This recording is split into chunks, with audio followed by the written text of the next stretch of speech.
నమస్కారం. Telugu moral Chronicles కి ఘన స్వాగతం.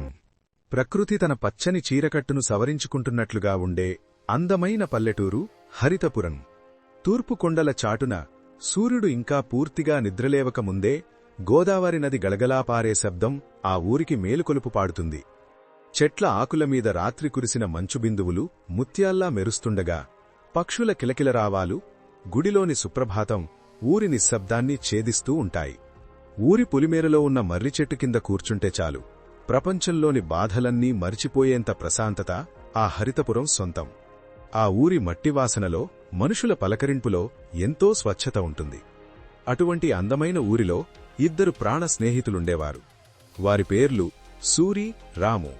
సూరి ఒక సామాన్య రైతుబిడ్డ. పూరి గుడిసెలో నివాసం. ఎప్పుడూ మట్టి అంటిన బట్టలు, చెమటపట్టిన ముఖం ఉన్నా అతని పెదవులపై ఎప్పుడూ కల్మషంలేని చిరునవ్వు ఉంటుంది. తెల్లవారుజామునే లేచి తండ్రితో పాటు పొలానికి వెళ్లి గొడ్ల చావిడి శుభ్రం చేసి ఆ తరువాతే బడికి వెళ్లేవాడు సూరి. ఇక రాము ఆ ఊరి మోతుబరి జమీందారు కొడుకు. ఎప్పుడూ ఇస్త్రీ నలగని తెల్లటి పట్టుపంచే, ఖరీదైన చొక్కా, మెడలో బంగారు గొలుసులతో రాజసం ఉట్టిపడేలా ఉండేవాడు. రాము ఇల్లు ఊరి మధ్యలో ఒక పెద్ద కోటలా ఉండేది. వారిద్దరి ఆర్థిక పరిస్థితులు ఆకాశానికి నేలకి ఉన్నంత తేడా ఉన్నా వారి స్నేహం మాత్రం గోదావరంత స్వచ్ఛంగా, ఎప్పుడూ వంకలు తిరగని ప్రవాహంలా సాగిపోతూ ఉండేది. చిన్నప్పటినుంచి ఇద్దరూ కలిసే బడికి వెళ్లటం, పొలాల గట్ల వెంబడి పరిగెత్తడం, గోదావరిలో ఈతలు కొట్టటం చేస్తూ పెరిగారు. ఒకసారి రాముకి జ్వరం వస్తే తనకిష్టమైన జామకాయలు కోసుకురావడానికి సూరి పెద్ద చెట్టెక్కి కిందపడి కాలు విరగ్గొట్టుకున్నాడు. ఆ రోజు రాము పడ్డ బాధ అంతా ఇంతా కాదు. సూరి ఎక్కడ ఉంటే రాము అక్కడే ఉంటాడు, రాము ఎక్కడ ఉంటే సూరి అక్కడే ఉంటాడు అని ఊళ్ళో వాళ్లంతా అనుకునేంతగా వారి బంధం పెనవేసుకుపోయింది. సూరి వాళ్ల అమ్మ చేసే సద్దన్నం, ఆవకాయ పచ్చడి అంటే రాముకి ప్రాణం.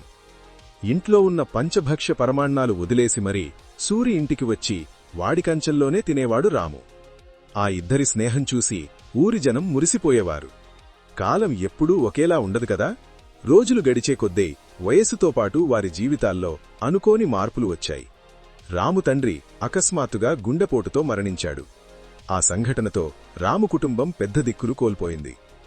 ఊర్లో ఉన్న 100 ఎకరాల ఆస్తి, సిటీలో ఉన్న వ్యాపారాలు అన్నీ రాము ఒంటరిగా చూసుకోవాల్సిన పరిస్థితి వచ్చింది.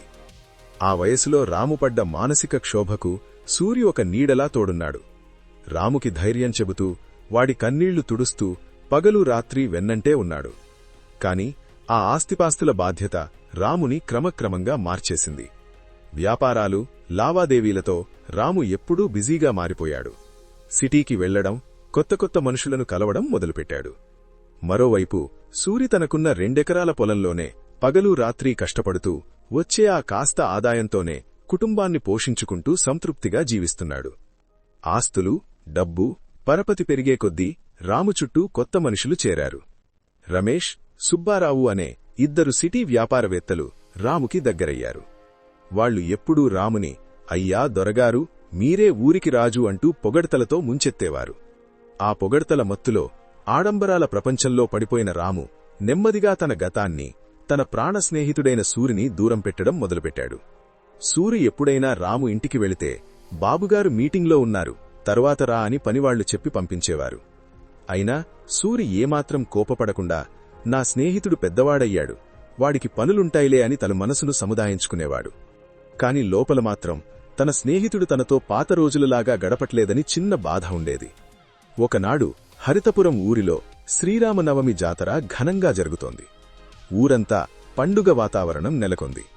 ఎటుచూసినా రంగుల రాట్నాలు, ఆటల దుకాణాలు, మిఠాయి బళ్లు కనువిందు చేస్తున్నాయి. రాము తన కొత్త స్నేహితులైన రమేష్, సుబ్బారావులతో కలిసి ఒక పెద్ద టెంట్ వేయించుకుని కూర్చొని అందరి ముందు దర్పం ప్రదర్శిస్తూ నవ్వుతూ మాట్లాడుతున్నాడు.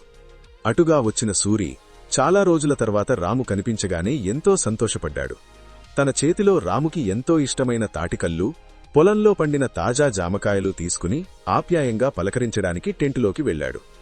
ఏంట్రా రాము, ఎలా ఉన్నావురా, ఎన్ని రోజులైందిరా నిన్ను చూసి అని అరుచుకుంటూ వెళ్లి సూరి ఆనందంగా రాము భుజం మీద చెయ్యి వేయబోయాడు.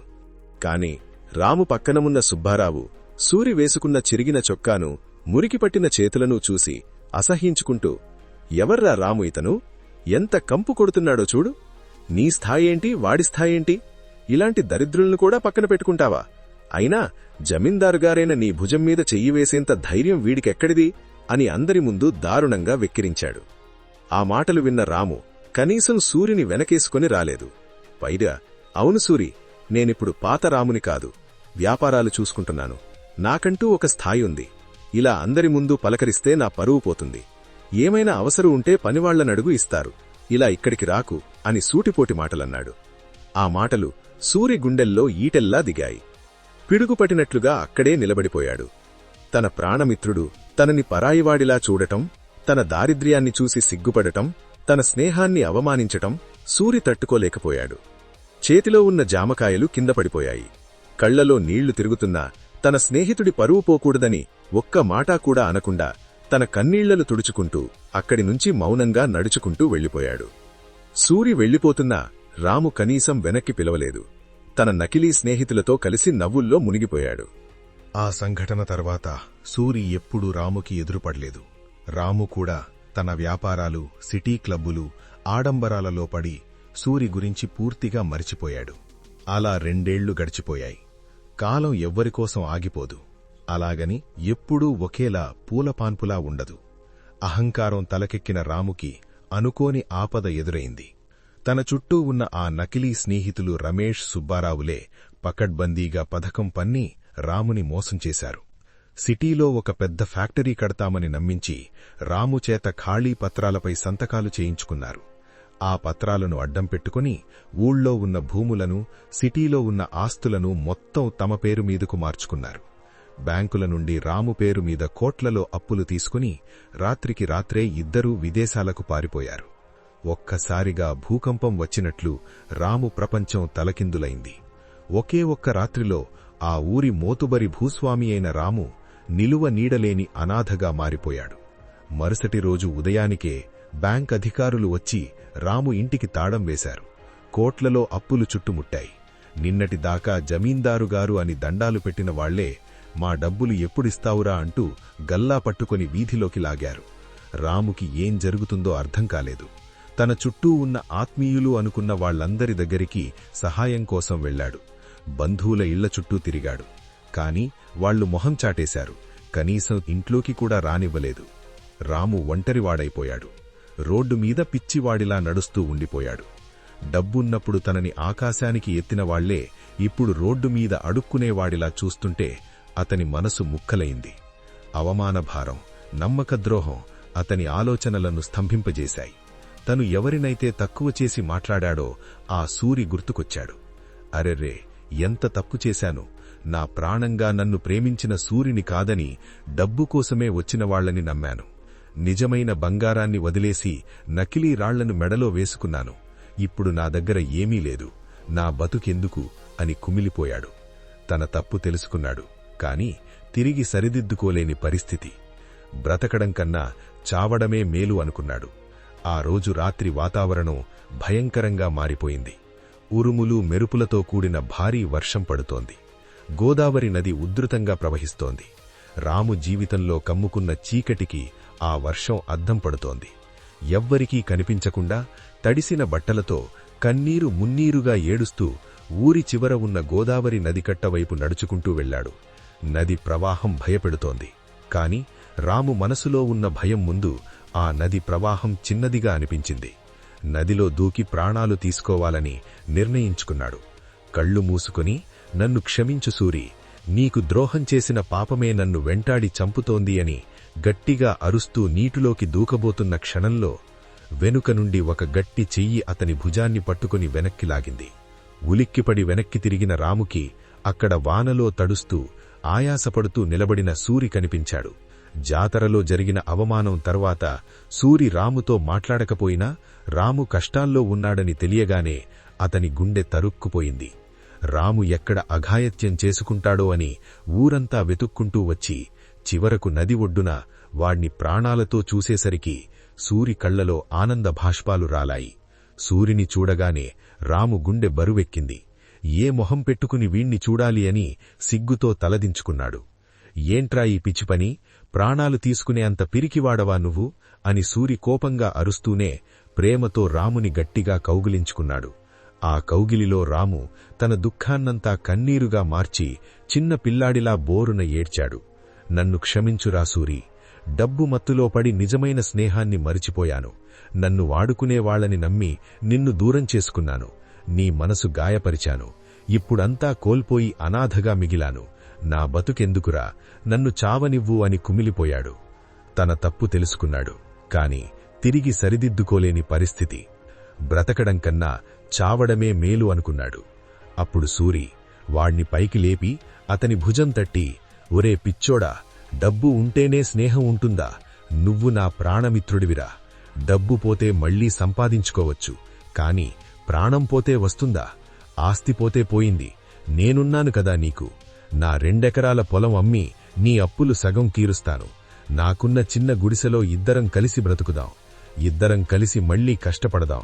నీ తెలివితేటలు నా కష్టం కలిస్తే మళ్లీ నువ్వు పాత రామువి అవుతావు. ధైర్యంగా ఉండు, నీకు నేను తోడున్నాను అని భరోసా ఇచ్చాడు.